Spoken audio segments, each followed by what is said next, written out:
कालचा दिवस महत्त्वाचा होता. एवढा मोठा सोहळा महाराष्ट्राने पाहिला आणि अनुभवला. अशा शब्दात आमदार संजय शिरसाट यांनी माध्यमांशी संवाद साधलाय. यावेळी काय म्हणाले आमदार शिरसाट पाहूयात. मराठा समाजाला आरक्षण देताना ओबीसी समाजावर अन्याय झाला नाही पाहिजे ही भूमिका प्रथम दिवसापासून त्यांनी मांडली होती आणि त्याच पद्धतीने आताही हे सरकार कोणत्याही समाजावर अन्याय होऊ देणार नाही. नोटाच्या बंडल सापडण्याचं काही कारणच नाही. आता काही कोणत्या निवडणूक नाही, कोणाची काही देवाणघेवाण नाही आणि म्हणून काही घोडेबाजार होण्याचा काही संभावना पण नाही. हे कसे आले काय आले याची चौकशी कदाचित तिथे सभापतीने आदेश दिले असतील आणि जेव्हा चौकशी होईल त्या टायमाला ते समोर येईल. 7, 8, 9ला जे विशेष अधिवेशन बोलवलं आहे ते अधिवेशन झाल्यानंतर 11 किंवा 12 तारखेला मंत्रिमंडळाचा विस्तार होईल असं सुतोवाच देवेंद्र फडणवीस साहेबांनी स्वतः केलेलं आहे. म्हणून आता जास्त कालावधी लागणार नाही. ही शपथविधी केव्हा कुठे आणि कधी घेतल्या जाईल या संदर्भामध्ये लवकरच घोषणा होण्याची शक्यता आहे. मंत्रिमंडळामध्ये कोण असेल कोण नसेल याचा निर्णयसुद्धा त्या त्या पक्षाचे नेते हे घेणार आहेत. म्हणून कोण कोण या मंत्रिमंडळात असणार आहे हे आपल्याला त्या एक शपथविधीच्या एक दिवस अगोदर कळेल.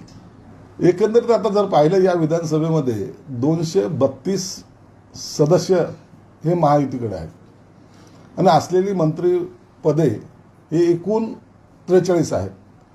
म्हणून निश्चितच आहेत, यात थोडी कसरत करावी लागेल. अनेक जण सिनियर आमदार आहेत, अनेकांचा अनुभव आहेत.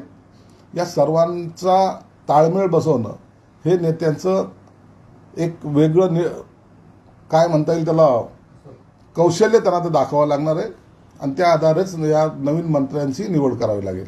खातेवाटप करताना गृह खातं तुमच्याकडे असणार आहे का भाजपकडे असणार याचा आणखी निर्णय झालेला नाही. हे वरिष्ठ नेते बसून यावर निर्णय घेतील. मंत्र्यांचा फॉर्म्युला काय ठरला का? कोणत्या पक्षाला किती? नाही, या फॉर्म्युल्याबद्दलचं आताही चर्चा झालेली नाही. हे वरिष्ठ नेते 1-2 दिवसामध्ये चर्चा करून याच्यावर निर्णय घेतील. मराठवाड्यात किती मंत्री मिळतील? हे सर्व निर्णय हा 2 दिवसात होईल. जरांगे पाटलांनी 5 तारखेपर्यंतचा अल्टिमेटम दिलाय. आरक्षणाचा प्रश्न जो आहे तो मार्गी काढावा असं त्यांनी सांगितलं. ठीक आहे, त्यांच्या जे त्यांनी काही सांगितलंय सरकार त्याची निश्चित दखल घेईल. योग्य ती चर्चासुद्धा सरकार त्यांच्याबरोबर करेल असं एकंदरीत आहे. सरकार स्थापनेनंतर अधिवेशनाला असलेलं महत्त्व, हे अधिवेशन संपल्यानंतर कदाचित सर्वच लोकांची एकदा स्वतंत्रपणे बैठक बोलवण्याचा सुद्धा सरकार प्रयत्न करेल. आकड्यानुसार देवेंद्र फडणवीस यांनी पत्रकार परिषदेमध्ये बोलून दाखवला, जो नदी जोड प्रकल्पाचा आहे जो महाराष्ट्रासाठी अत्यंत महत्त्वाचा. किती सरकार सिरियस होतं? कारण वॉटर ग्रीड कालचे मागच्या तुमच्या कार्यकाळात पूर्ण होऊ शकलं नाही, त्यासाठी फंड वगैरे आला का? तयारी सुरू. नदी जोड प्रकल्पाबद्दल मराठवाड्यातील नेता म्हणून तुम्हाला काय वाटतं? नदी जोड प्रकल्प हा मराठवाड्यासाठी अत्यंत महत्त्वाचा प्रकल्प आहे. महाराष्ट्रामध्ये सुद्धा इतर राज्याप्रमाणे एकीकडे पाऊस जास्त पडतोय आणि जे अतिरिक्त पाणी आहे ते समुद्राला मिळतं आहे किंवा त्याच्यामुळं पूर परिस्थिती निर्माण होते. जर नदी जोड प्रकल्प झाला तर बॅलेन्स ज्याला म्हणता येईल, मराठवाड्यातला काही भाग तुम्ही बीड घ्या, हिंगोली घ्या, लातूर, उस्मानाबाद, धाराशिव, जालना हा नेहमी दुष्काळग्रस्त राहिलेला आहे.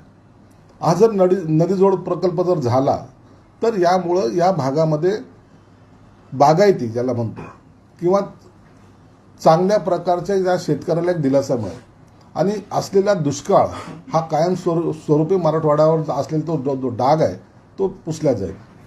एकीकडे घवघवीत यश मिळालं, त्यानंतर राष्ट्रवादीचे विक्रमसिंह पाटणकरांचा मुलगा सत्यजित पाटणकर भाजपमध्ये जाणार आहे. इनकमिंग आता सुरू झाली आहे. सत्तेमध्ये आता अनेकांची इन्कमिंग होईल. आमच्याकडे काही लोकांची यादी आलेली आहे, परंतु याचा निर्णय तातडीने न घेता अधिवेशनानंतर घेतला जाईल.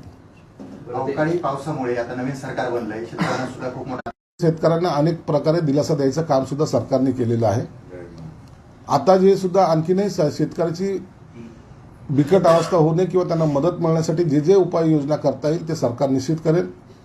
शेतकरी हा महाराष्ट्राचा कणा आहे, म्हणून त्याला कुठेही डावलल्या जाणार नाही. प्रायोरिटीने शेतकऱ्याला दिलासा द्यायचं काम हे सरकार करेल. पण एकनाथ शिंदे हे मुख्यमंत्रीपदी शपथ घेणार नाही अशी सगळी चर्चा सुरू होती. नेमकं असं काय झालं की म्हणजे ते राजी झाले? एकनाथ शिंदे साहेबांनी सर्व आमदारांचा जो आग्रह होता त्याचा मान राखून ही उपमुख्यमंत्री पदाची शपथ घेतली. सभागृहामधला असलेला त्यांचा अनुभव, 2.5 वर्षाचा मुख्यमंत्री कालावधीमध्ये त्यांनी केलेली कामं, त्यांचा जो आज रॅपो या महाराष्ट्रामध्ये निर्माण झालेला आहे, अनेक योजना ज्याचे प्रणेते ते आहेत, त्यामुळं ते सभागृहात असावं, सभागृहामध्ये त्यांचा कंट्रोल आमच्यावर असावा आणि सरकार म्हणून त्यांनी आणखीन चांगलं काम करावं हा हेतूने आम्ही त्यांना विनंती केली होती. म्हणून त्यांनी त्या विनंतीला मान दिला आहे आणि आज ते उपमुख्यमंत्री पदावर शपथ त्यांनी ती घेतलेली आहे. पुण्यामध्ये निवडणुका संपल्याच्या नंतर गुन्हेगारीचं प्रमाण वाढले, तर काही लोकांचा समत आहे की अजितदादांकडेच गृहखात द्यावं म्हणून. याचा निर्णय आता होईल, त्यावर जास्त भाष्य करणं योग्य नाही.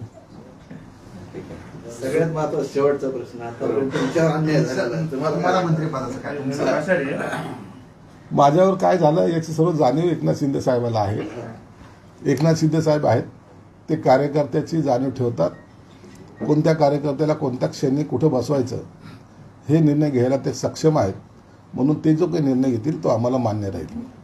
सूत्रांच्या माहितीनुसार भाजपचे 12, शिंदेचे 9 आणि अजितदादांचे 8 मंत्री शपथ घेणार असल्याची माहिती भेटते. हे सूत्राच्या माहितीनुसार आहे. योग्य ती माहिती तुम्हाला देवेंद्र फडणवीस, शिंदे साहेब आणि अजितदादा देतील.